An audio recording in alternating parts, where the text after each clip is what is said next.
Midi 14h, Sud Radio, la France dans tous ses états. You know Emmanuel Macron, I love the French accent. Emmanuel. Je n'ai rien à faire de la mort de cette Brigitte. Mais c'est horrible ce que tu dis. Les gamins là, à qui on prend les deux roues. Nous, ça nous parle, cet environnement urbain. C'est une passion. Et puis vous faites une école de cascadeurs pour le cinéma français. C'est de la merde. C'est déjà formidable d'avoir des jeunes qui ont une passion. De garçons sur les scooters, quand le scooter se redresse comme ça. Bonjour et bienvenue sur Sud Radio en ce jeudi 8 janvier 2026. C'est Perico Légas qui vous parle en compagnie de Maud Koffler qui a déposé ses raquettes puisqu'il neigeait plus ce matin sur Paris.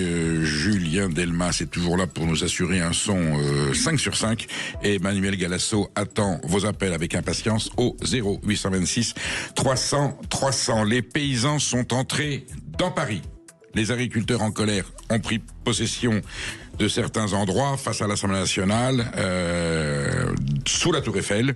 Nous serons en direct avec nos correspondants Thomas qui sont sur place, qui interrogent les agriculteurs furieux. Nous aurons en ligne Charlotte Salah, éleveuse de vaches Salers dans le Cantal, qui est bloquée dans l'Essonne avec ses tracteurs, avec ses compagnons, par les gendarmes qui ne veulent pas les laisser passer. Enfin, on verra quelle est aujourd'hui l'humeur de cette paysannerie qui a tenu finalement le défi lancé avant-hier par le président de la coordination rurale a été relevé et les paysans sont là. La ministre de l'Agriculture est en train de dire qu'elle comprend. Je pense qu'il y a on a vu Madame Braun-Pivet un peu chahutée par les paysans. Donc voilà, le débat s'est déplacé dans la capitale au pouvoir public à trouver la solution et leur apporter une réponse consistante, si je puis dire.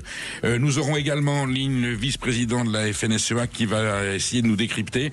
Il n'y aura pas de vaches cette année au concours agricole qui se tient durant le Salon international de l'agriculture. Pour des raisons sanitaires, eh bien, il y a eu Paris ne recevra pas de bovins cette année. Il y aura quelques animaux exposés, mais il n'y aura pas de concours agricole. C'est la conséquence de l'épidémie de dermatose. Principe de précaution. Donc, blocus sanitaire. Croule-t-on sous les normes essentielles et abusives ou au contraire sauve-t-elle des vies? On en discutera entre 13 et 14 heures avec Christophe Eoche Duval, auteur de l'inflation normative. C'est un spécialiste de la question. On en discute parce que nous avons vu qu'avec la tragédie de Crans-Montana, quand les normes ne sont pas appliquées, ça peut être catastrophique. En même temps, est-ce qu'il y a aussi trop de normes? Ça sera l'occasion de faire la part des choses, le pour et le contre. On va rire avec le président des États-Unis, Donald Trump, qui s'est moqué de façon assez insolente, assez désagréable du président de la République française, en mimant un petit peu ses propos, sa voix. C'est quoi? Ce sont les étudiants qui ont été... Ma chère Maud, c'est vous qui allez nous en parler? Et oui, les étudiants qui ont été contraints de se rendre à leurs examens sous la neige. Alors souvent, quelquefois, les universités sont un petit peu tolérantes. Et bien là, on les a obligés. Notre cher Ségolène Royal, jamais à court d'une pirouette, considère que les rodéos urbains, dès lors qu'ils sont l'expression d'une passion chez les jeunes, ça serait pourquoi pas une œuvre d'art. Il faut mettre des circuits à leur disposition pour les laisser s'exprimer. Ça éviterait qu'ils aillent se droguer ou commettre des forfaits à tel expliquer. Elle a toujours des propos, des solutions très originales. Le Ouigo, bientôt plus cher que le TGV, Maud, c'est incroyable. Il y aura des billets qui vont atteindre 119 €. Il y a toujours des promos évidemment très intéressantes, mais là on se demande à quoi joue la SNCF avec cette tarification. Et puis une heureuse nouvelle, une usine de brosses à dents française 100% Made in France qui était déclarée en faillite en 2012 a été sauvée et aujourd'hui elle est dans le succès commercial le plus absolu. Voilà quel est le menu du jour. Sud Radio, la France dans tous ses états, l'humeur de Perico. Alors, je voudrais revenir sur une information qui est sortie. L'INSERM, cet institut très sérieux, médical, a fait une enquête sur 100 000 personnes sur l'effet des additifs, notamment des conservateurs sur notre santé. Les conservateurs, les additifs contenus dans nos aliments, les aliments industriels, les aliments transformés. Eh bien, il est avéré scientifiquement, cette étude est conduite par Mathilde Touvier, il y a rien de plus incontestable. Les chiffres sont sont accablants.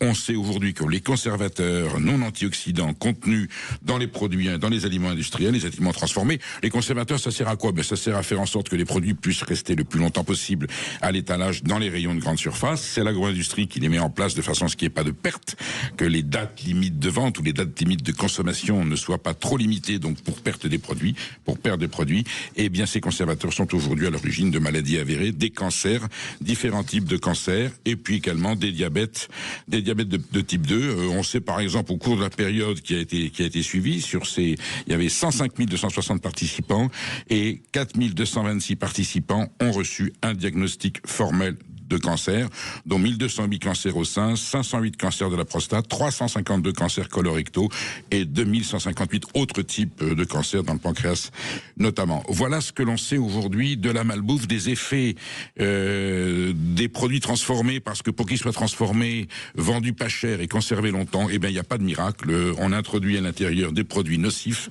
des éléments toxiques, et c'est ça aujourd'hui la malbouffe qui touche en particulier les moyens les plus faibles, les moyens les plus modestes, puisque ce sont les gens qui ont moins d'argent qui achètent de la malbouffe au lieu de faire de la cuisine avec des produits frais. Il y a toute une éducation pédagogique à faire.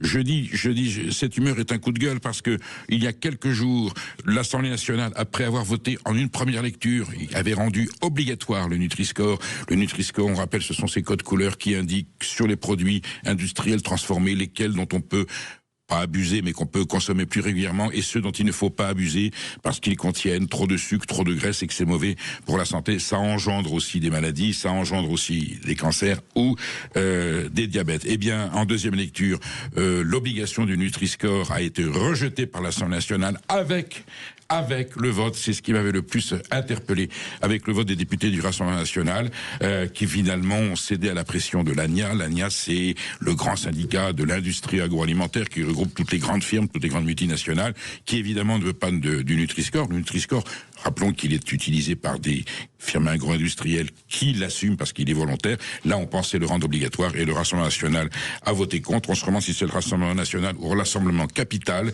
Là, je pense que le RN, pour lequel on est les premiers à prendre possession quand on estime qu'ils sont attaqués injustement ou qu'on leur reproche des choses qu'ils n'ont pas faites. Là, on n'a pas compris que les députés du RN qui se disent proches du peuple, proches du consommateur, proches des petites gens, aient voté contre l'obligation du Nutri-Score, de rendre le Nutri-Score obligatoire. Donc voilà, la malbouffe tue, elle rend malade, c'est clair, ce sont des chiffres, c'est l'IRSEM. Nous recevrons un mot de Mathilde Touvier. On l'invitera dès qu'elle sera disponible pour qu'elle vienne nous expliquer, détailler cette étude d'INSERM qui, pour la première fois, de façon irréversible et scientifique, prouve les liens entre la mortalité et la malbouffe. Sud Radio est au cœur de la mobilisation des agriculteurs sur le terrain à l'antenne, alors restez bien à l'écoute. On se retrouve dans un court instant avec le vice-président de la FNSEA. À tout de suite sur Sud Radio. Midi 14h, Sud Radio, la France dans tous ses états, le fait du jour. Il n'y aura pas de vaches au Salon de l'Agriculture 2026. Les organismes représentatifs des races bovines renoncent à faire participer leurs animaux à la prochaine édition du concours général agricole par prudence face à l'épidémie de dermatose nodulaire contagieuse. Et à 2 mois de l'ouverture du Salon de l'Agriculture à Paris, les agriculteurs ne décolèrent pas.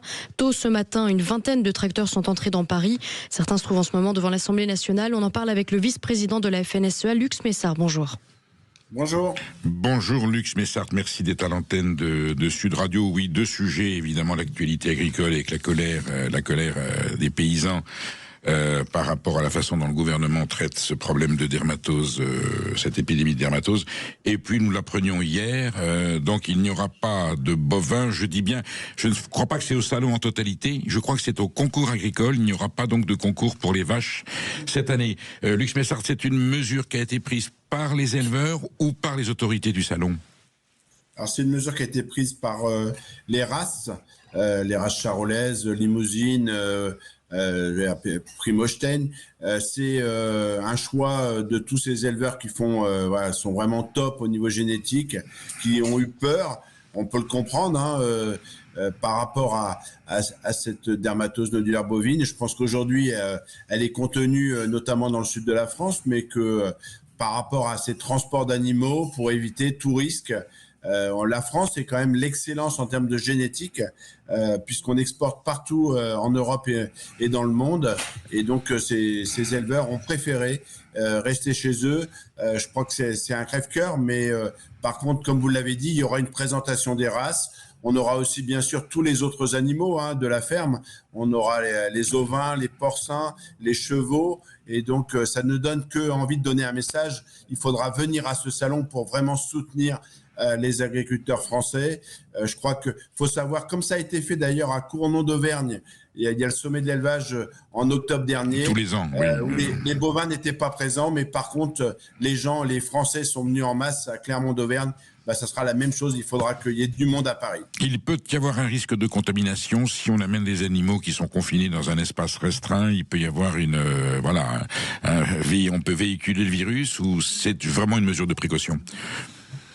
Là, c'est vraiment une mesure de précaution. Il y a quasiment aucun risque.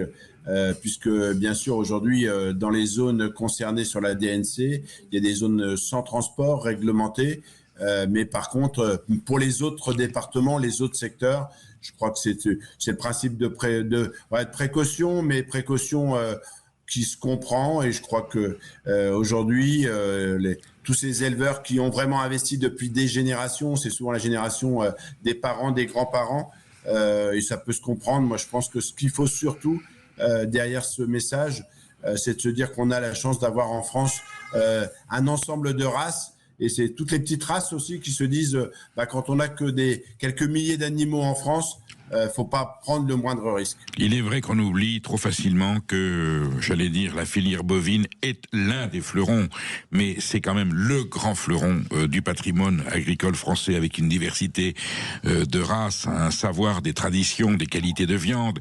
N'oublions pas qu'une vache, ça donne de la viande, ça donne aussi du fromage. Je fais allusion à la vache normande que vous connaissez bien dans votre territoire, qui pour moi, c'est la Rolls des vaches. Non seulement pendant sa vie, elle vous donne les meilleurs fromages du monde, que peuvent être le camembert, le Pont-l'Évêque, le Livaro, et une fois qu'elle a fini sa carrière, eh bien, on peut la remettre à l'herbe et avoir une viande exceptionnelle. Bon, je sais qu'il y a un problème de filière, puisqu'il y a race à viande, race à lait. En fait, on sait très bien que ce même animal a les deux fonctions, et qu'il est urgent de préserver ce trésor, dont non seulement profite les Français, mais toute l'humanité quand ils viennent chez nous. Je veux dire, le paysage français, Lux Messard, sans les vaches, bien sûr, sans les moutons, sans les chèvres, sans les cochons, mais sans les vaches, ça serait plus tout à fait la France. Lux Messard, quelle est l'évolution de la FNSEA par rapport à l'actualité chaude? C'est un peu la coordination rurale qui avait pris le devant de la contestation. Pourtant, vous êtes conscient du problème, vous n'avez pas déserté le combat, vous avez toujours une petite nuance par rapport à eux sur la façon de traiter cette crise agricole? Alors, il y a la dermatose, il y a tout le reste, et en ce moment revient au devant de la scène le Mercosur. Sur la dermatose, je crois qu'on est assez clair. On est sur le sujet depuis le départ. J'étais moi-même en Savoie et en Bourgogne-Franche-Comté dès le mois de juillet, dès les premiers cas. On a accompagné. Nous, on s'est rangé derrière le protocole scientifique des vétérinaires. Et on s'aperçoit qu'aujourd'hui, là où les protocoles ont été respectés, on a eu le moins d'animaux dépeuplés.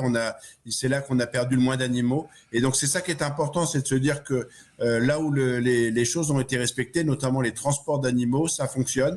On a demandé et on a fait accélérer, je pense, avec l'ensemble des syndicats, la vaccination. En Ariège, par exemple, très touché, on est aujourd'hui à 95% d'animaux vaccinés. Il y a eu un gros travail de fait, même pendant les fêtes, pour accélérer cette vaccination. Aujourd'hui, toute la barrière des Pyrénées est en train de vacciner. Ça serait le meilleur rempart pour éviter aussi qu'au printemps, ça redémarre. Je crois que cette dermatose, on est en train de gagner cette bataille, tant mieux. C'est une vraie saloperie sanitaire, on va le dire comme ça. Je pense que les auditeurs vont mieux comprendre. Et puis, revient au devant de la scène tout ce sujet du Mercosur, puisque de nouveau, ce week-end à Bruxelles, on nous dit que le traité serait signé. On se fait moins d'espoir aujourd'hui parce que on voit bien que l'Italie est en train de quitter la France, et donc on n'a plus cette minorité de blocage. La détermination, elle est totale, elle est forte. Et je crois que là, c'est la FNSEA, les jeunes agriculteurs étaient ce matin devant la Tour Eiffel, étaient au ministère de l'Environnement, étaient au Sénat pour dire clairement on veut pas de cet accord. C'est le fait que on veut pas travailler, on veut pas jouer un match avec des boulets aux pieds, Et c'est ça qui est important et que on voit bien aujourd'hui, c'est que quand M. Lecornu reprend le devant de la scène, reprend en main ce dossier, il reste simplement toujours avec des promesses. Mais des promesses qui, depuis 2 ans, n'ont pas vu grand-chose dans les cours de ferme. Tant que ça ne va pas transpirer dans les cours de ferme, je peux vous dire qu'il faut renverser la table de cette agriculture qu'on a voulu administrer. Et je pense que vous en faites souvent l'écho. On ne peut pas administrer l'agriculture française. On est bien d'accord. Lux Messart, les Italiens qu'on a questionnés disent qu'ils ont obtenu de Bruxelles des compensations majeures, très importantes par rapport au Mercosur, d'où le fait qu'ils aient accepté de le signer parce qu'ils auraient obtenu des protections. Vous avez vu que l'autre jour, Madame Annie Genevard a fait une déclaration assez solennelle disant « La France fermera les frontières à ces produits indignes d'être importés, qui ne correspondent pas, qui ne respectent pas les normes européennes et françaises. Donc ces niettes, ils ne pourront pas mettre les pieds en France. » C'est des produits assez marginaux, j'en parlerai un petit peu tout à l'heure, c'est certains fruits. Donc on découvre quand même le principe, Lux Messart, d'une certaine forme de protectionnisme acceptable. Pourquoi est-ce qu'on le découvre que maintenant? Pourquoi est-ce qu'on l'a pas mis en place? Et pourquoi est-ce que le gouvernement ne vous propose pas à vos agriculteurs en disant, écoutez, que l'Europe signe le Mercosur, d'accord, nous on fera un droit de réserve et on dira que le Mercosur, on l'applique pas chez nous. Est-ce que c'est quelque chose qui est envisageable? Alors, ce que vous dites est plein de bon sens. Et je pense que ce qui manque aujourd'hui aux politiques, c'est du courage et du bon sens. Déjà, on est en Europe et on sait très bien qu'aujourd'hui, tous nos engagements font que si ce n'est pas validé à Bruxelles, et elle est allée hier à Bruxelles, si on ne revient pas avec un accord que Bruxelles nous laisse protéger déjà en France, ça ne fonctionnera pas. Donc ça, c'est le premier élément. Comment la France fait pour regagner, en tout cas, retrouve sa place sur l'échiquier européen. Le deuxième, c'est est-ce qu'on est prêt à contrôler et mettre les moyens? Je pense que nous, on a une idée assez simple à la FNSEA. Tous ces contrôleurs-là qui embêtent le monde sont en permanence sur le dos des paysans. C'est plus d'un agriculteur sur 5 qui est contrôlé chaque année. Donc peut-être que ces contrôleurs, on les met aux frontières, on les met dans les ports, on les met partout à Rungis pour vérifier. Et puis l'annonce de M. Lecornu sur vérifier 5 matières actives, c'est autrement que ça. C'est-à-dire qu'il va falloir aller voir dans ces pays si on utilise ou pas ces produits interdits chez nous. Et si on arrête ces importations. Alors oui, il faudra peut-être se priver pendant quelques temps d'avocats, de quelques agrumes ou de quelques... il faut avoir le courage. On pourra vivre sans. Les Français seront derrière nous. Quand vous disiez par rapport à Annie Genevard, c'est juste se dire la France va faire si aujourd'hui la France ne fera que si elle est dans l'Union européenne. Et je pense qu'il faut avoir du courage pour se dire cette Europe, c'est pas celle-là qu'on veut. On veut une Europe qui soit gérée par des politiques, mais pas gouvernée par une commission européenne où Ursula von der Leyen, finalement, fait un peu la pluie et le beau temps. C'est pas possible. D'autant que vous le soulignez, une chose est de faire une profession de foi, une déclaration politique solennelle. On va décider, on va mettre en place. Autre chose est d'avoir les moyens de l'appliquer et d'avoir les effectifs ensuite pour contrôler. Parce que les pays exportateurs, ils vous donneront tous les certificats que vous voulez pour certifier qu'il n'y a pas de telle toxine ou tel produit à l'intérieur. Et ensuite, une fois que ça arrivera dans nos ports, qui pourra s'assurer? Vous vous rendez compte, il faudra un inspecteur derrière chaque cargo qui arrivera. Ça tient pas la route, il faut se donner les moyens. Pour l'instant, les moyens, vous êtes d'accord qu'on les a pas? Non, on les a pas. Aujourd'hui, en Europe, on contrôle à peu près 1% de ce qui rentre. Et le résultat de la répression des fraudes nous dit sur 1% contrôlé, il y a 25% d'anomalies. Donc, rendez-vous compte. C'est-à-dire un produit sur 4 n'est pas du tout... Et là, on n'est même pas à vérifier les moyens de la façon dont ça a été produit. Et donc, vous avez raison, si on a un certificat du vétérinaire argentin ou brésilien ou uruguayen, il n'y a pas de problème. Et donc, aujourd'hui, il nous faut mettre des moyens. La Chine, quand elle importe du lait français, elle va vérifier dans nos laiteries, dans nos fermes, la façon dont on travaille. Tout à fait. Donc, soyons courageux. Et puis, ce qui permettra de travailler à armes égales. Et donc, on a annoncé, nous en tout cas, la FNSEA, qu'il n'est plus question de contrôler dans nos fermes si ce Mercosur est signé ce week-end, jusqu'au présidentiel, parce qu'on voit bien que en France, jusqu'au présidentiel, il ne va rien se passer. On aura des promesses de notre gouvernement, on aura des promesses du Premier ministre. ça sera exactement comme Gabriel Attal sur son ballot de paille il y a 2 ans. Eh oui. On vous promet de la simplification, du changement des règles, et puis à l'arrivée, il n'y a rien qui se passe. Ben, écoutez, on vous sent vigilant, Lux Messart. Évidemment, Sud Radio sera toujours à l'écoute voilà, de ce combat qui est noble et qui concerne l'avenir de la France. Merci d'avoir été sur Sud Radio. À très bientôt. Restez bien avec nous. Nous reviendrons dans un instant sur la mobilisation des agriculteurs, avec notamment en direct 2 agriculteurs mobilisés sur le terrain, dont un que vous connaissez sans doute, Jean-Louis. Vous connaissez peut-être ses vidéos, les mémoires de Jean-Louis sur Instagram. Voilà, donc on sera en direct avec lui tout à l'heure. Mais d'abord, les perles et vos réactions. 0826 300 300. À tout de suite sur Sud Radio. Sud Radio, la France dans tous ses états, les perles du jour. You know Emmanuel Macron, I love the French accent. Emmanuel. Donald Trump s'est fendu d'une imitation cocasse lors d'une conférence de presse lundi après s'être moqué des athlètes transgenres qui n'arrivent pas à soulever des haltères comme de vrais hommes. Vous l'avez compris, il s'est mis à singer Emmanuel Macron. Donald, you have a deal. I would love to increase my prescription drug prices by 200% or whatever. I would love to do it. It'd be such an honor. Whatever you want, Donald, please. Don't tell the population. Please, Donald, I beg you. Je vais vous traduire les mots que le président des États-Unis met dans la bouche du président de la République française. Emmanuel m'a dit: Donald, marché conclu, j'adorerais augmenter le prix de mes médicaments de 200% ou quelque chose comme ça. Alors, il y a des rires. J'adorerais le faire, ce serait un tel honneur. Quoi que vous vouliez, Donald, je vous en prie, ne le dites pas à la population, je vous en supplie, Donald. Voilà ce que le Donald Trump fait dire à Emmanuel Macron. Il poursuit, tous les pays ont répondu la même chose. Non, nous ne ferons pas ça. Je dirais qu'en moyenne, 2-3 minutes après, ils disaient tous, nous serions honorés de quadrupler le prix de nos médicaments. Que ça soit vrai ou faux, qu'un président des États-Unis se permette de faire dire comme ça, à brûle-pourpoint, au président de la République française, des propos qui sont pas déshonorants, mais enfin qui sont pas glorieux. J'adorerais augmenter les médicaments de 200%. Surtout, ne dites pas que j'ai dit ça. Voilà. On n'est plus à une surprise près après avec Donald Trump sur Emmanuel Macron. Il l'avait déjà raillé lors d'un congrès à Washington, une réunion des chefs d'État. On sait que ce président des États-Unis, mais il ose tout, c'est à ça qu'on le reconnaît, mon cher Maud. Donald Trump, vous l'aimez bien cette phrase, hein. Il ose tout, puis alors lui il passe à l'acte, donc d'accord, donc on fait très attention. Je ne sais pas s'il va prendre Sud Radio, vous pensez qu'il va venir nous chercher, qu'il va débarquer? Il va embarquer Patrick Roger et Jean-Marie Bordry, mais on se défendra, on se laissera pas faire. Enfin voilà, donc pour signaler une fois de plus les facéties du président du plus puissant chef d'État du monde, qui met aujourd'hui dans la bouche du président de la République française. Bon, je pense qu'il y en aura d'autres qui vont suivre, l'épisode de feuilleton n'est pas terminé. Voilà, c'est tout simplement déplacé, c'est bête, c'est injuste et c'est peut-être certainement méchant. Sur RMC, hier, jour des obsèques de Brigitte Bardot, un chroniqueur s'en est pris assez violemment à l'icône sous le regard médusé de ses voisins de plateau. Je n'ai rien à faire de la mort de cette Brigitte. Mais c'est horrible ce que tu dis. Enfin, elle écoute, a été condamnée pour racisme. Non mais ouais, enfin vraiment, mais vous êtes d'un mépris. C'était parce qu'elle est morte et je vais pas le pleurer. Une homophobe notoire, condamnée pour fait de racisme. Je vais pas la pleurer. Je vais vraiment pas la pleurer. Je ne comprends pas l'hommage qu'elle a.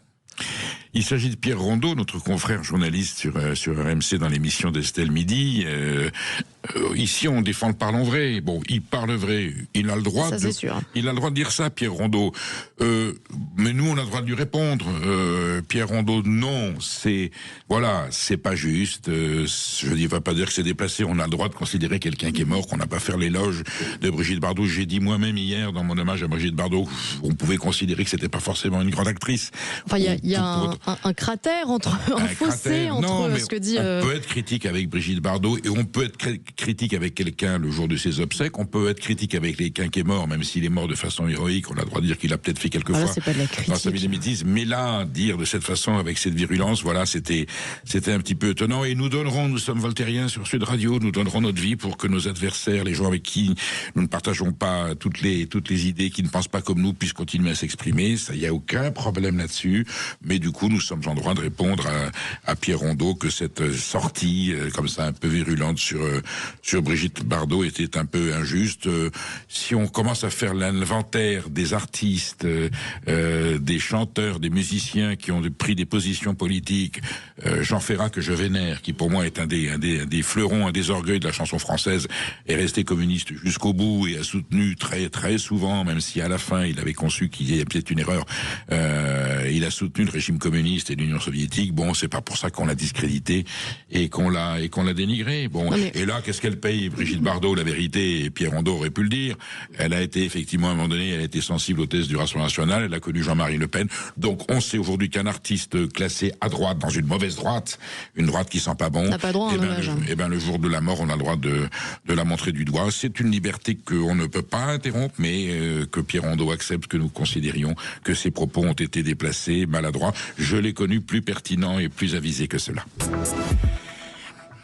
Ma chère Maude, qu'est-ce que je dois vous demander?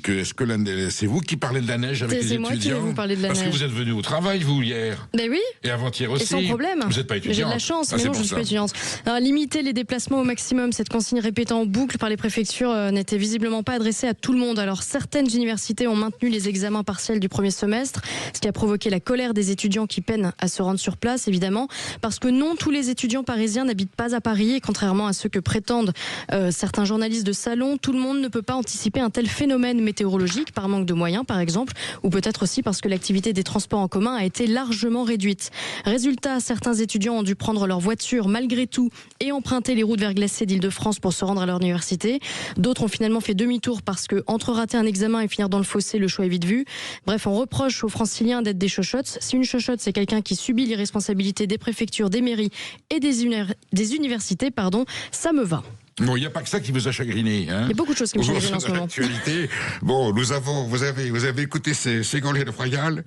Alors, c'est pas Donald Trump, elle était l'invitée du média Le Crayon et elle a fait une sortie remarquée, elle a fait l'éloge des rodéos. Oui, Ségolène Royal. Dites-nous en plus, ma chère Maude. Ségolène Royal, qui peine à vendre son livre, enchaîne à défaut les coups de com'. Et là, une idée géniale lui est apparue, on écoute. Les gamins là, à qui on prend les deux roues, c'est une passion.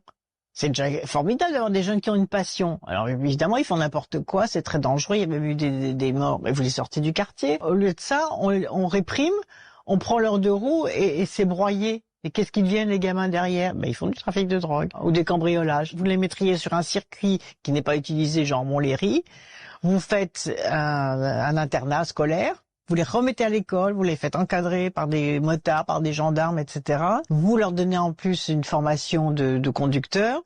Vous pouvez très bien les mettre dans les métiers de garagistes. Et puis vous faites une école de cascadeurs pour le cinéma français. Voilà, quel talent. Bah oui, parce que c'est génial d'avoir des gamins qui ont des passions, autrement dit, qui ne passent pas leur journée à se pourrir la rétine derrière leurs écrans, quand bien même ce serait aussi une passion finalement.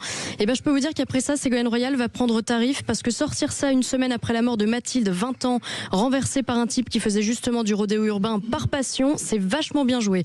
Oui, le rodéo urbain est illégal et dangereux pour ceux qui en font et pour ceux qui passent par là. Et pour la gouverne de Madame Royal, il existe des clubs, des circuits privés où pratiquer des acrobaties à moto, mais quelque chose me dit que ceux qui pratiquent le rodéo urbain se fichent pas mal des cadres et des réglementations. Donc si on pouvait consacrer l'argent public à des jeunes plus méritants, la France s'en porterait mieux. Dites-moi, on va l'envoyer à Washington. Elle va faire un duo, alors ça s'appelle Donald et Ségolène. Donald et Ségolène sont au milieu de l'arène. Donald et Ségolène nous font jamais de peine. Ça va être un duo formidable. On est en forme aujourd'hui. Moi, je suis connu.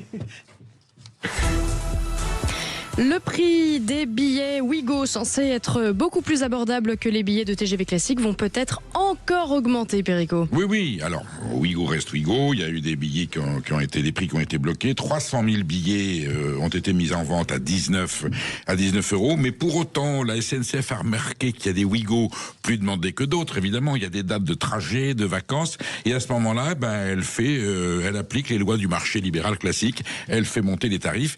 Et vous avez certains billets Ouigo qui vont monter à 119 €. Alors, dans certains cas, quand on compare les tarifs, ça sera plus cher de prendre Ouigo que de prendre le TGV. Vous savez, quelquefois, il y a des soldes qui sont plus chers que le prix normal. Oui. Donc, il faut bien vérifier ce que vous achetez. Et là, quand vous montez dans un Ouigo, assurez-vous que vous ne payez pas plus cher que le TGV. Voilà, petite anomalie commerciale à la SNCF. N'oublions pas que c'est un service public, Société nationale des chemins de fer français. C'est pas la kermesse à Juju. On est d'accord? Voilà, bon. Mais ce qui n'augmentera pas beaucoup cette année, apparemment, ce sont les salaires, Perico. Mais comment se fait-ce ? Eh bien, les entreprises se sont rendues compte que finalement, c'était beaucoup plus facile de faire des primes à la tête du client. Alors, ils vont vous dire que c'est la méritocratie, que de décider des augmentations générales qui bénéficient quelquefois à des gens qui ne le méritent pas. Ce qui est sûr, c'est que ça suppose des économies financières à la fin de l'année qui sont conséquentes. Donc, ça sera l'augmentation à la prime à la gueule du client, à la tête du client. C'est pas très social. Alors, ceux qui en bénéficient sont très contents et ceux qui n'en bénéficient pas. Mais vous savez, même dans l'administration, vous avez des collectivités locales où on fonctionne à la méritocratie, ce qui n'est pas un reproche. Voilà. Mais est-ce que c'est bien attribué en fonction du mérite des gens et de leur dévotion? C'est pas toujours garanti. Et une usine française installée dans l'Oise renaît 14 ans après avoir été déclarée en faillite. Oui, la brosserie française qui était en faillite en 2012, elle a été reprise courageusement par un chef d'entreprise et aujourd'hui, elle est en 100% made in France et voilà, elle a fait 1 million de chiffre d'affaires, des brosses à dents à 0,99 €, 99 centimes. Elle fait un tabac, l'entreprise est sauvée, on peut se brosser les dents. Eh bien, ma chère Maud, je peux vous annoncer aujourd'hui solennellement, vous vous brossez les dents tous les jours. Ah oui, ça m'arrive. Eh bien, notre râtelier restera français. Vive la France, vive la République. Brossez-vous les dents. Et vous savez que j'ai vraiment une brosse à dents tricolore, moi, dans ma salle de bain. D'accord. Alors, brossez-vous la dent, mais écoutez Sud Radio et appelez Emmanuel Galasso. Après, vous êtes brossé les dents au 0826 300 300. Emmanuel écoutera votre question distinctement prononcée par votre max masculaire bien nettoyé. Waouh, c'est compliqué à prononcer tout ça. Voilà. Vous restez bien avec nous. Nous sommes mobilisés. Sud Radio est mobilisé dans la manifestation des agriculteurs à Paris et pas que. Nous serons en direct dans un instant avec 2 agriculteurs sur le terrain. 0826 300 300 pour réagir. À tout de suite sur Sud Radio. Midi 14h. Sud Radio, la France dans tous ses états. Alors que les agriculteurs se rassemblent devant l'Assemblée nationale après avoir gagné l'Arc de Triomphe ce matin, des actions coup de poing, des blocages ont lieu un peu partout en France. Nous serons en ligne dans un instant avec Charlotte Sala qui est agricultrice à Cussac dans le Cantal. Mais d'abord, nous sommes en direct avec Jean-Louis Marginier que vous connaissez sous le nom des Mémoires de Jean-Louis sur les réseaux sociaux et qui est en direct de l'Assemblée nationale. Bon. Bonjour à tous. Là. Oui. Bonjour Jean-Louis. Bonjour Jean-Louis. Est-ce que vous me recevez, Jean-Louis? Est-ce que vous me recevez? Vous êtes dans le brouhaha à l'Assemblée nationale. Eh oui, il y a beaucoup de bruit là. Bon, alors, où est-ce que vous êtes exactement en ce moment? On est devant l'Assemblée nationale à Paris. Bon, vous êtes avec qui? Avec beaucoup de monde, beaucoup d'agriculteurs et beaucoup de personnes. Quel est le climat? C'est tendu? Il y a des rencontres avec des élus qui sont venus vous voir? Il y a un petit peu de dialogue? Ou on est plutôt dans la confrontation? Non, on n'est pas dans la confrontation. Non, il y a beaucoup de dialogue. Il y a des gens qui comprennent. Je pense que ça va se passer du mieux possible. Qui sont ceux qui sont autour de vous? Ce sont des agriculteurs, des éleveurs qui sont venus de toute la France, de tous les syndicats? C'est ça, oui. Des éleveurs, oui. Toute corporation de la terre. Ça fait combien de temps, Jean-Louis, que vous faites ce formidable métier d'agriculteur? Moi, je suis pas un agriculteur. J'ai toujours eu quelques bêtes à la maison, mais moi, c'est pas mon boulot principal. Mon boulot principal, pour moi, c'est la route. Voilà. Moi, j'ai fait 37 ans de route, voilà. Bon, j'ai toujours eu des bêtes à la maison et j'adore la terre et les bêtes, voilà. Là, vous êtes là par solidarité avec les paysannes, les paysans, les agriculteurs qui sont venus crier leur détresse, leur colère. Ça vous implique ou non? Exactement, oui, ça me motive parce que aujourd'hui, faut pas qu'on perde tous ces agriculteurs qui nous nourrissent. C'est grâce à eux qu'on est là, quoi. Tout le monde mange et puis c'est une belle vie, quoi, une belle vie de la nature. Il faut conserver ses racines, quoi. C'est tout ce que nos parents nous ont appris, quoi. Le respect, la dignité, les valeurs, quoi. Que malheureusement on perd. C'est ça qui est malheureux. Alors, je me battrai tant que je pourrai pour essayer de conserver cette histoire, quoi. Voilà. Pour moi, de toute façon, c'est fini. Pour moi, je suis trop vieux, mais pour tous nos petits jeunes qui vont démarrer, c'est pas tellement encourageant, hein. Il faut arrêter, il faut sortir de l'Europe, il faut arrêter toutes ces conneries là, et puis on a un gouvernement pourri, il n'en a rien à foutre de toute façon. Et moi, je suis pas d'accord avec eux. Je suis désolé, mais il faut qu'on sorte de là. Il faut qu'on sorte de l'Europe. Est-ce que vous imaginiez, dans votre jeunesse, et même il n'y a pas si longtemps, qu'on en arriverait là, à ce niveau de détresse, de gâchis, de gabegie? Écoutez, pour bien dire, je l'ai vu venir, ouais. Moi, je sais que jusque là, du temps que De Gaulle est parti, il y a 50 ans que ça déconne à plein tube, et puis ça va pas en s'arrangeant, et puis maintenant, tous les gens, puis c'est plus la France, je suis désolé, mais c'est plus la France que j'ai connue, quoi. Avant, on travaillait, mais on avait un résultat, et puis les gens se respectaient. Aujourd'hui, il n'y a plus personne qui se respecte aujourd'hui. C'est vraiment... Moi, je vois à Paris, là, ils sont dans leur bulle, ils marchent, là, on ne sait même pas où ils vont, on ne sait même pas où ils sont. Maud va vous poser une question. Oui, Jean-Louis, vous êtes devenu une figure de ce mouvement, de cette mobilisation des agriculteurs et des paysans, malgré vous peut-être, mais vous êtes quand même devenu une figure importante, donc votre voix compte vraiment. Là, vous êtes mobilisé devant l'Assemblée nationale, c'est quoi la suite ? Ah mais la suite, je ne peux pas vous le dire, je ne sais pas. J'espère que ça va bien se passer ou mal se passer. J'ai l'impression que ça va bien se passer parce que moi j'ai parlé un peu aux forces de l'ordre là, bon mais ils sont commandés bien sûr, mais ça a l'air de bien se passer quoi. Moi j'espère que ça va continuer comme ça. Je souhaite de tout cœur, je suis pas pour la violence, mais ça vient un moment, il faut arrêter quoi.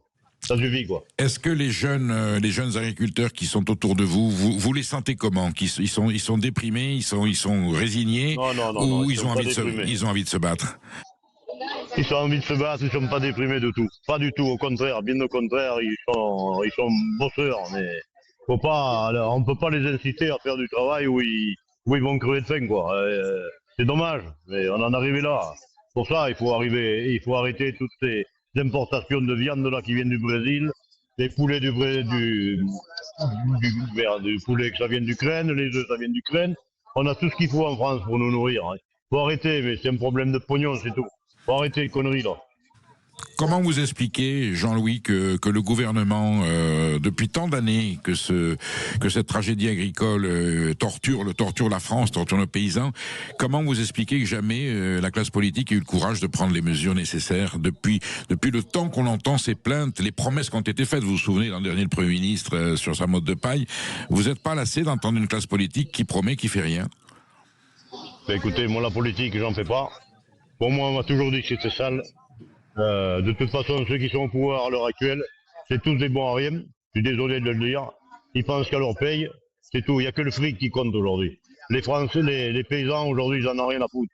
Ils vont les laisser crever.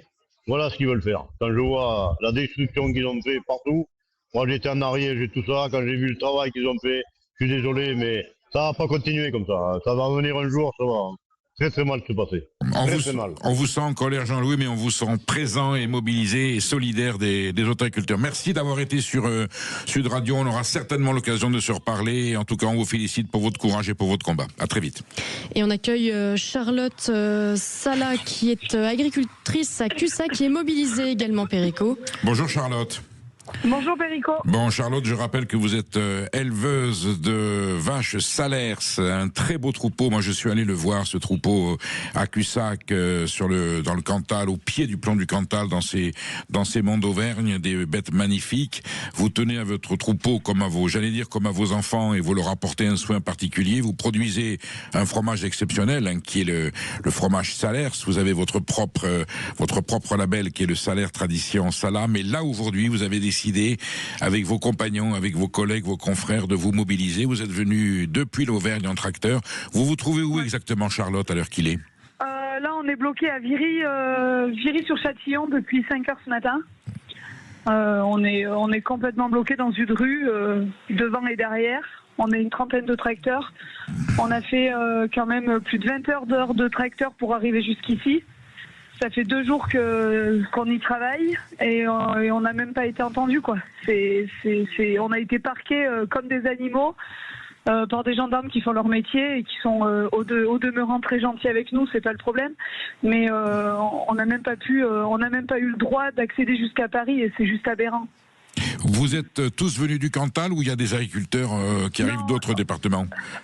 Là, on est avec des Lozériens, des Aveyronnais, des Tarnais. Et des gars du Pays Basque. Et là, vous êtes au-delà des différences syndicales, hein. Vous êtes tous rassemblés dans la même cause. Il n'y a pas de syndicat. Oui, bien sûr. Oui, il y a des gens comme nous qui sont syndiqués, il y a des gens de l'ACR, il y a des JA, oui. Le Cantal n'a pas été touché pour l'instant par la dermatose. On croise les doigts.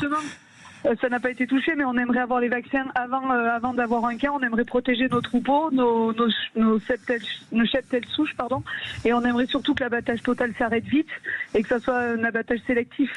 Qu'est-ce que vous répondent les pouvoirs publics? Avec qui vous êtes en contact dans le Cantal pour les vaccins? La préfecture, le ministère de l'Agriculture? Oui, on a été reçus par le préfet. On a eu une réunion avec tous les syndicats, avec toutes les instances, mais on n'a pas de retour. Personne n'est incapable de répondre à nos questions, de nous dire si on va avoir des vaccins ou pas, quand. Pour la vente de nos animaux envers les pays tiers, tout est bloqué. C'est très compliqué. Si c'est vacciné, ils savent même pas nous dire si les Italiens nous prendront nos bêtes. C'est un beau foutoir. Vous avez demandé par courrier une audience au Premier ministre, à Sébastien Lecornu, évidemment aussi à Annie Genevard. Si ils acceptent de vous recevoir, Charlotte Sala, qu'est-ce que vous avez envie de dire au Premier ministre? Si vous l'avez en face de vous, et à la ministre de l'Agriculture, Madame Genevard, qu'est-ce que vous avez envie de leur dire? J'ai envie de dire à Madame Genevard qu'il faut qu'elle atterrisse, il faut qu'elle se rende compte qu'on n'a pas des cartons, nous on a des animaux vivants, qu'on y tienne, que c'est la mémoire de nos parents, c'est l'avenir de nos enfants et que c'est inacceptable qu'on nous tue nos animaux comme ça, qu'on demande des vaccins, qu'on demande d'être protégés, on ne demande pas de faire les scientifiques et à faire n'importe quoi, on demande juste de la vaccination et un abattage sélectif. Vous êtes en colère, mais j'ai l'impression que vous gardez votre sang-froid, vous êtes déterminé, vous en avez vu d'autres, vous êtes héritière d'un très beau domaine. Vous pensez que l'agriculture française est menacée de mort aujourd'hui? Ah oui, complètement. Les petits troupeaux, les fermes, les animaux à petit effectif, les traditions. Oui, non, mais bien sûr que tout ça est menacé. C'est ce qui est menacé principalement d'ailleurs. Bon, Charlotte, merci d'avoir été sur cette radio. On vous embrasse, on est de tout cœur avec vous. On se tient au courant, on a des correspondants locaux. Surtout, vous n'hésitez pas à nous faire signe. Et quoi qu'il arrive, on vous passera l'antenne pour dire à nos auditeurs qui sont aussi très sensibles sur Sud Radio, très sensibles à cette question agricole, à quel point ce combat est important pour l'avenir de la France. Merci Charlotte. Merci à vous. Sud Radio. Sud Radio. Le face-à-face.